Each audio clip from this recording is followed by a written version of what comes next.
الحمد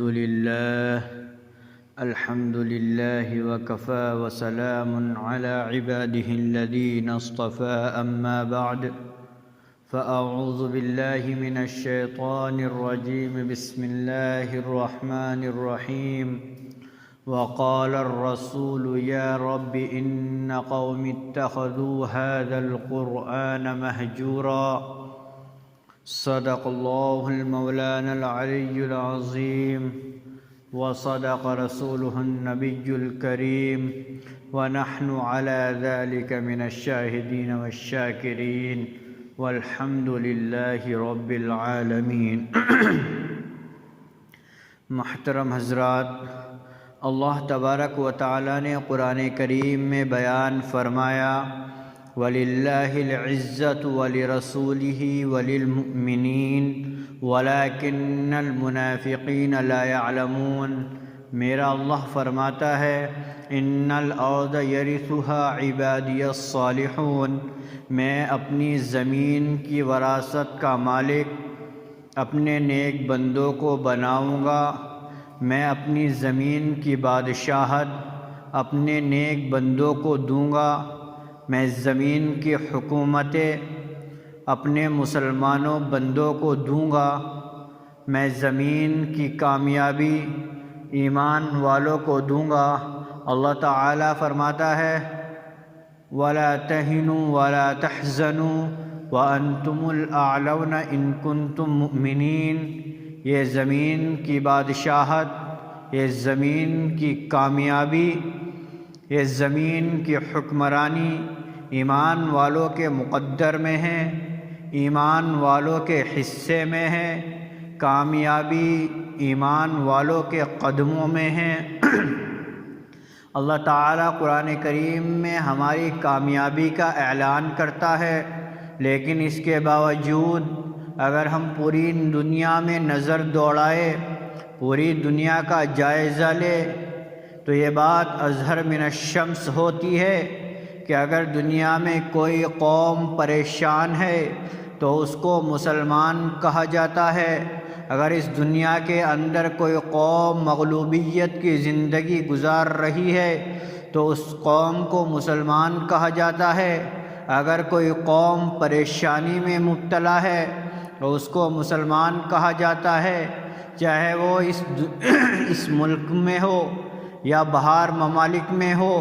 ہر جگہ اگر کسی قوم کی پریشانی سامنے آتی ہے، اگر یہ معلوم ہوتا ہے کہ فلاں ملک میں ایک قوم پریشان ہے، جب اس کا بایو ڈاٹا نکالتے ہیں تو اس قوم کا نام مسلمان ہوتا ہے۔ اس کی کیا وجہ ہے؟ حالانکہ اللہ تبارک و تعالی نے ہماری کامیابی قرآن کریم میں بیان فرمائی، اس کے باوجود ہم مغلوبیت کی زندگی گزار رہے ہیں۔ ان کی بہت سی وجوہات ہے جو میرے اور آپ کے اندر پائی جاتی ہے، لیکن سب سے بڑی وجہ جو میرے علم میں ہے، جس کو میں آپ حضرات کے سامنے بیان کرنا چاہتا ہوں، جس کی وجہ سے آج ہم ذلت و پستی کے غار میں جا گرے ہیں، وہ کیا وجہ ہے؟ سب سے بڑی وجہ قرآن کریم کو چھوڑنا ہے۔ اللہ تبارک و تعالی نے قرآن کریم کو نازل فرمایا مسلمانوں کی ہدایت کے لیے۔ اللہ تبارک و تعالی نے قرآن کریم کو نازل فرمایا دستور حیات بنا کر۔ اللہ تبارک و تعالی نے قرآن کریم کو نازل فرمایا ھدی للمتقین کہہ کر۔ اللہ تبارک و تعالی نے قرآن کریم کو مسلمانوں کے لیے، متقین کے لیے ہدایت کا سامان بنایا۔ اللہ تعالیٰ قرآن میں فرماتا ہے الف لام میم ذالک الکتاب لا ریب فیہ ھدی للمتقین۔ اللہ دوسری جگہ ارشاد فرماتا ہے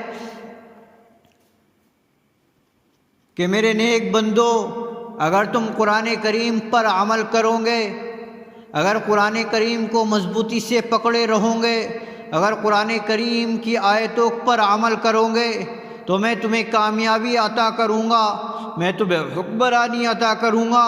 لیکن اگر تم نے اس کی خلاف ورزی کی، قرآن کریم کو چھوڑا، قرآن کریم پر عمل نہ کیا، تو اس کی سزا بھی بہت بری ہے۔ آج ہم جو یہ مغلوبیت کی زندگی گزار رہے ہیں، یہی وجہ ہے کہ ہم نے قرآن کریم کو پس پشت ڈال دیا ہے، ہم نے قرآن کریم کو طاقوں میں سجا دیا ہے، ہم نے قرآن کریم کو مرنے والے کے پڑھنے کے اوپر منحصر کر لیا ہے۔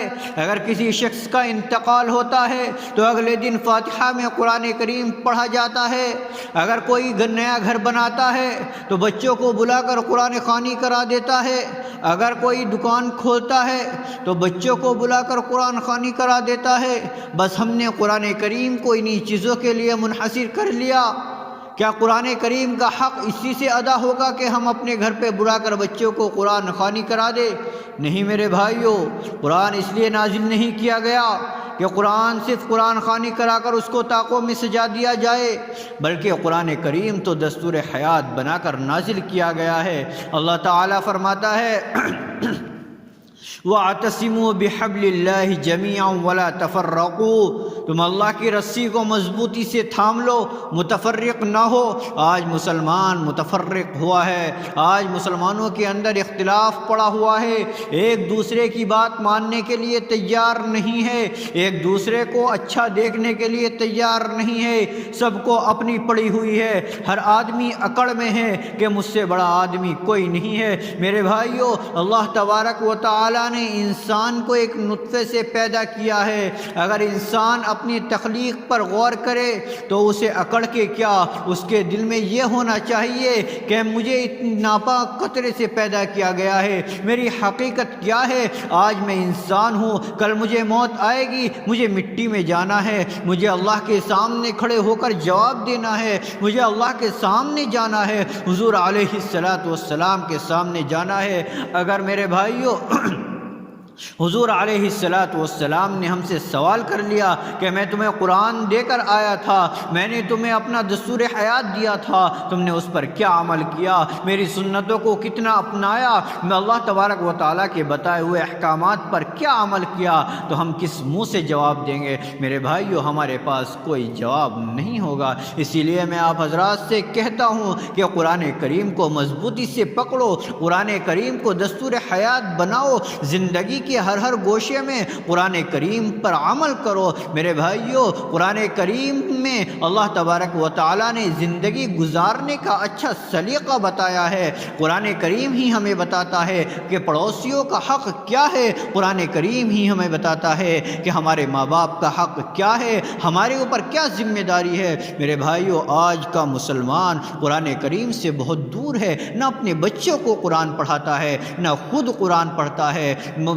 تمام کے تمام مسلمان قرآن کریم سے دور ہے۔ جب اللہ تبارک و تعالیٰ کی اصل کتاب جو ہدی للمتقین اللہ تبارک و تعالیٰ نے قرآن میں فرمایا ہے، جو ہدایت ہے متقین کے لیے، جب ہم اسی کتاب سے دور ہو جائیں گے تو بتا بھلاؤ ہمیں کامیابی کیسے مل سکتی ہے، ہمیں حکمرانی کیسے مل سکتی ہے۔ میری درخواست آپ حضرات سے یہ ہے کہ اپنے بچوں کو، اپنی بچیوں کو اور خود بھی قرآن کریم پڑھنے کی کوشش کرے، قرآن کریم پڑھائے، عالم بنائے، حافظ بنائے، عالم دین بنائے، تاکہ ہمارے بچے آگے چل کر دین کا کام کرے اور قیامت کے دن ہمارے سر پر تاج پہنایا جائے اپنے بچے کو حافظ قرآن بنانے کی وجہ سے۔ اللہ تبارک و تعالی مجھے بھی اور آپ کو بھی قرآن کریم پڑھ کر اس پر عمل کرنے کی توفیق عطا فرمائے۔ وآخر دعوانا ان الحمد للہ رب العالمین۔